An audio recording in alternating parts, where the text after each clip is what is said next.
सर्वसामान्यांच्या हक्काचा आवाज जागर जनस्थान।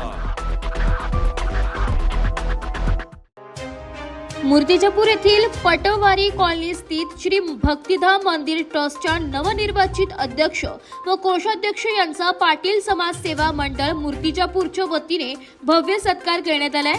श्री भक्तिधाम मंदिर ट्रस्टच्या अध्यक्षपदी अविनाश बांबल यांची तर कोषाध्यक्षपदी गुड्डू उर्फ सचिन घुले यांची निवड करण्यात आली आहे। त्याबद्दल पाटील समाज सेवा मंडळ मूर्तिजापूरच्या वतीने विशेष सत्कार कार्यक्रमाचे आयोजन करण्यात आले।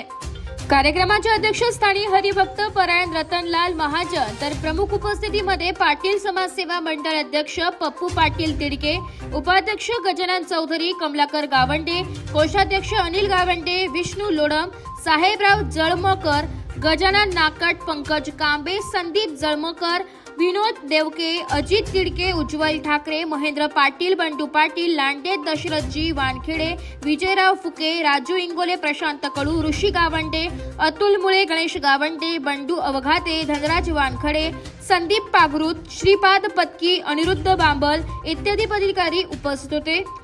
कार्यक्रमाच्या सुरुवातीला उपस्थित पदाधिकाऱ्यांनी श्री महादेवाचे दर्शन घेतले व उपस्थित मान्यवरांनी आपले विचार व्यक्त केले। श्री भक्तिधाम मंदिर हे केवळ ट्रस्ट नसून माझ्या परिवाराप्रमाणे जपले आहे, हा माझा परिवार आहे असे भावनिक विचार आपल्या अध्यक्षीय भाषणात हरिभक्त परायण महाजन काका यांनी व्यक्त केले।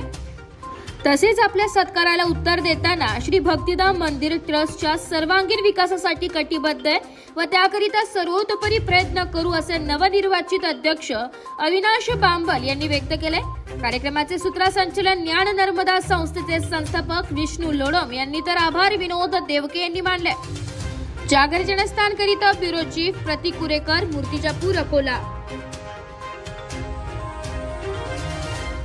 आपल्या भविष्यासाठी आपण जागरूक होऊन पाणी वाचवणं आवश्यक आहे। पिण्यासाठी साठवलेले पाणी न फेकता त्याचाही वापर करावा। पाणी शिळे होत नाही। कपडे धुताना, हात धुताना, दात घासताना आणि दाढी करतेवेळी पाणी वाया जाणार नाही याची काळजी घ्या। झाडांना पाणी घालतेवेळी झारीचा वापर करा। वाहन धुताना बादली किंवा मगचा वापर करा। पाण्याची बचत करणं ही आपल्या सर्वांची जबाबदारी आहे, कारण पाण्याचा एक एक थेंब अमूल्य आहे। नाशिक महानगरपालिकेच्या वतीनं जनहितार्थ प्रसारित।